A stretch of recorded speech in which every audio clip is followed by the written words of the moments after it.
금리 인하 또 인하 서울 집값 폭등한다. 이 말이 여러분 사실일까요? 일단 말입니다. 일단 이것부터 먼저 한번 보시죠. 한국은행이 기준금리를 이제 곧 내릴 거라고 예상을 하죠. 아마 0.25%포인트 내릴 것 같아요. 현재는 3.5%인데 3.25%포인트로 내리지 않을까 그렇게 예상하고 있습니다. 채권 전문가들도 동결이 아니라 13연속 동결을 시켰지만 이번에는 0.25% 정도는 내린다 이렇게 이야기합니다. 자, 금리를 내리면 집값은 어떻게 변할까요? 이게 이제 궁금증이죠. 일반적으로 말입니다. 대한민국의 기준금리를 계속 내렸던 것 3번으로 이야기할 수 있을 것 같습니다. 1차 인하기 2008년 8월에서 2009년 2월, 2차 인하기 2017년 7월에서 2012년 7월에서 2016년 6월까지, 3차 인하기 2019년 7월에서 2020년 5월까지, 그리고 4차 인하기가 시작되기 직전이죠. 시작되기 직전입니다. 그러면 이렇게 금리 인하했을 때 집값이 어떻게 변했을까요? 이제 그게 굉장히 중요한 요소가 되잖아요. 그게 그죠? 그러면 어떻게 했는지 한번 보실래요? 실제 말입니다. 금리 인하를 3번을 했는데 3번 중에 1번만 집값이 떨어지고 2번은 올랐습니다. 그것도 많이 올랐습니다. 한번 보실래요? 이게 이제 실질적인 지표인데요. 1차 금리 인하기 때 전국 집값은 1.7% 떨어졌습니다. 서울 집값은 2.4% 떨어졌습니다. 이게 글로벌 금융위기 때인데 의외로 굉장히 빠른 속도로 집값이 떨어졌습니다. 인하를 했는데도. 그런데 2차 인하기는 상황이 다릅니다. 2차 인하기는 이게 2012년 7월에서 2016년 6월이잖아요.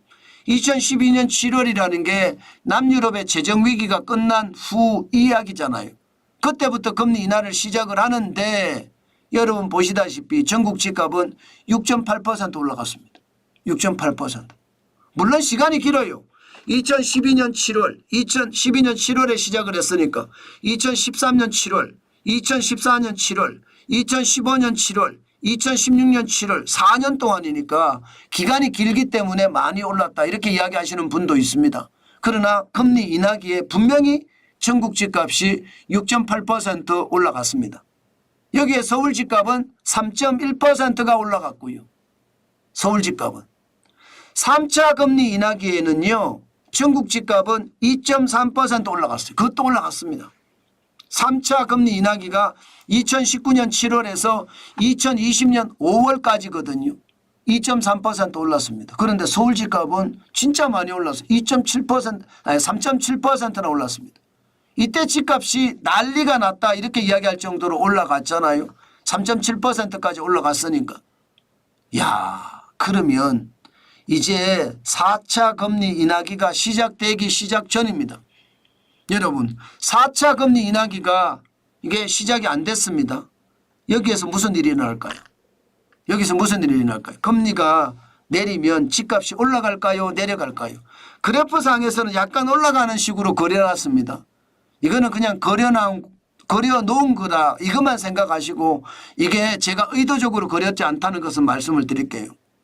지금 일단요 시장에서는요 집값이 약간은 오르지 않겠느냐 하는 게 시장의 대체적인 전망입니다.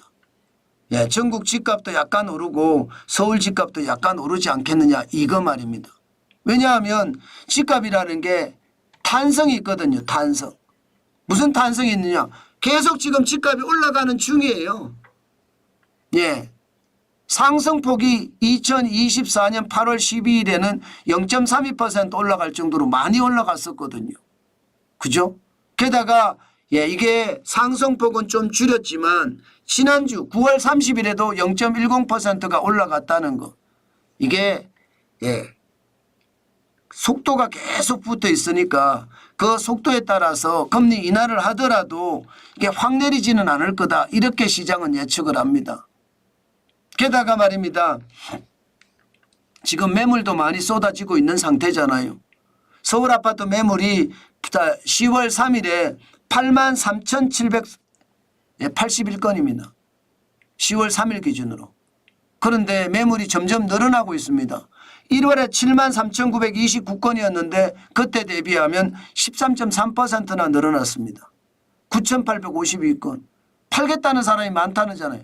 매물이 많아지면 집값이 떨어질 가능성 크고요. 여기에다가 지금 어떻게 하든 대출을 조이겠다 이런 생각이 정부가 굉장히 강합니다.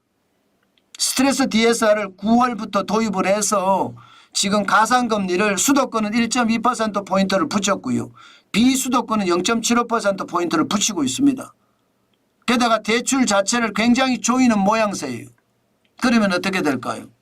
그러면 결국 말입니다. 심리적으로 집값이 올라가던 게 상승폭을 점점 줄이고 있는 상태에서 지금 팔아야 된다 하는 생각으로 매물을 쏟아내는 것까지 여기에 대출 조이는 것까지 감안을 해보면 집값이 엄청나게 올라갈 거라 그렇게 생각은 들지 않죠. 과거처럼 말입니다. 과거처럼 2차 금리 인하기처럼 전국 집값 6.8%가 올라간다든가 서울 집값이 3차 인하기처럼 3.7%까지 올라간다든가 그렇게까지는 올라가지는 않을 것으로 보입니다. 그만큼 말입니다. 시장에는요. 금리 인하기가 되더라도 집값이 폭등하겠다 이런 생각은 안 하는 것 같고요. 그렇다고 폭락한다 이렇게도 생각은 안 하는 것 같습니다. 결국은 집값은 현재 상태에서 박스권 장세를 유지한다는 이야기죠.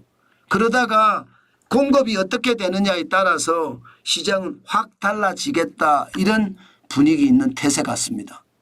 아마 정부가 공급을 많이 하게 되면 더 달라질 수도 있겠죠. 그러나 정부가 공급을 제대로 못하게 되면 더 최악의 시나리오도 충분히 써줄 수 있을 겁니다.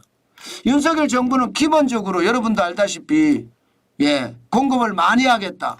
규제 중심으로 부동산을 잡겠다가 아니라 공급 중심으로 시장 중심으로 부동산 시장을 잡겠다. 집값을 잡겠다. 이런 전략을 쓰고 있잖아요.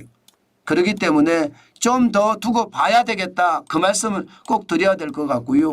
이게 공급이 과거처럼 팡팡 일어나지 않는 이유는 원자재 가격이 워낙 많이 올라가고요. 그러다 보니까 이게 집을 짓는 비용도 굉장히 많이 올라가게 됐습니다. 그것이 시장에 굉장히 크게 영향을 미치고 있다.